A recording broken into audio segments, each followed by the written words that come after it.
Many people never achieve their goals because they have too many toxic, negative, energy-draining people in their lives.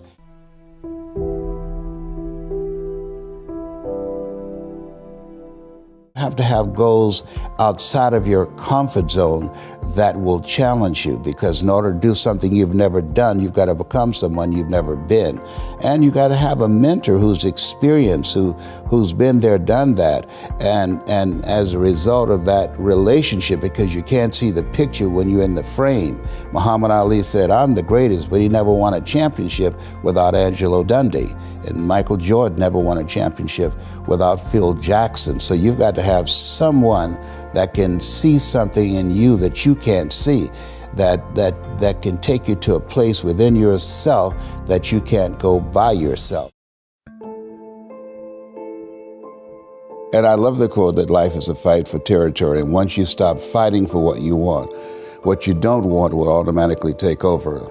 The key is to be constantly in a perpetual process of discovering the truth of who you are and fighting constantly to look for ways in which you can escape the inner conversation. I speak to audiences around the world, and I train speakers as well, and I tell them that when you speak, that there's an objective that you want to achieve when you speak to an audience, because how people live their lives is a result of the story they believe about themselves.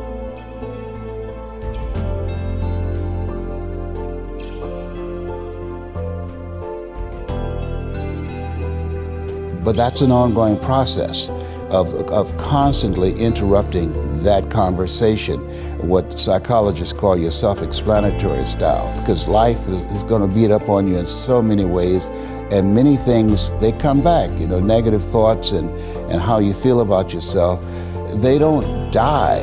They come back once you stop doing the maintenance work on your mind. Listening to motivational messages, going to seminars and workshops, spending time quietly listening to the still small voice within. Who am I really? Is this really me? Am I giving my best? Am I just reflecting what's around me?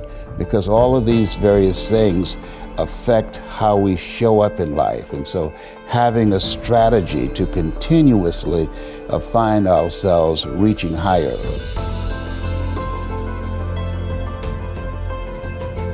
Through relationships, through reading, through studies, through goals and dreams beyond your comfort zone, it allows you to begin to live out of your imagination as opposed to out of your history. Disney said, the imagination is a preview of what's to come. Someone's opinion of you does not have to become your reality. And he taught me 3 things. He said, if you want to become successful in life, young man, he said, number 1, you got to change your mindset. He said, you don't get in life what you want, you get in life what you are.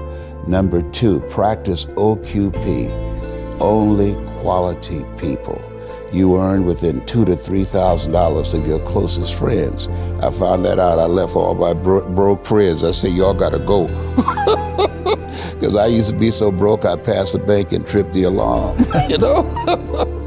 And the 3rd thing he said, develop your communication skills, because once you open your mouth, you tell the world who you are. He said those are 3 major things that you want to work on that will liberate you from living in Liberty City, living in poverty in Overtown.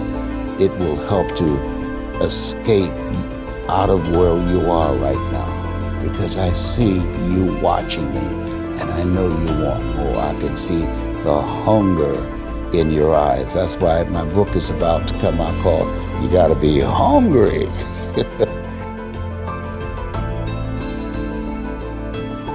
You get hungry by finding something that's you. I believe that all of us are born unique, but most of us die copies. You got to find out what is it that turns you on, what resonates with you. One of the things that I realized and what allowed me to become successful as a speaker, the speaking industry has been hijacked by people who speak to sell, and it's okay to do that and make money. I speak to change lives because somebody spoke and changed my life. So this is my passion. This is my drive. This is something that I feel in my heart. And so the key to that hunger-driven life is a heart-centered life. Someone's opinion of you does not have to determine your reality. He said that you have to work on yourself and you have to have an unstoppable attitude, and no excuse is acceptable, and you got to make it a priority, a non-negotiable in your life, and hold a constant vision of what it is you want to achieve. See it accomplished and go all out. Find a way to win. In spite of the setbacks, in spite of the disappointments, in spite of your failures. I tell people when I'm giving presentations, you will fail your way to success. I have a saying, is life knocks you down, trying to land on your back, because if you can look up, you can get up. And so those experiences of going after goals that's beyond your comfort zone, and having relationships that will challenge you, and surrounding yourself with coaches and mentors who can take you to a place within yourself that you can't go by yourself because you can't read the label when you're locked in the box.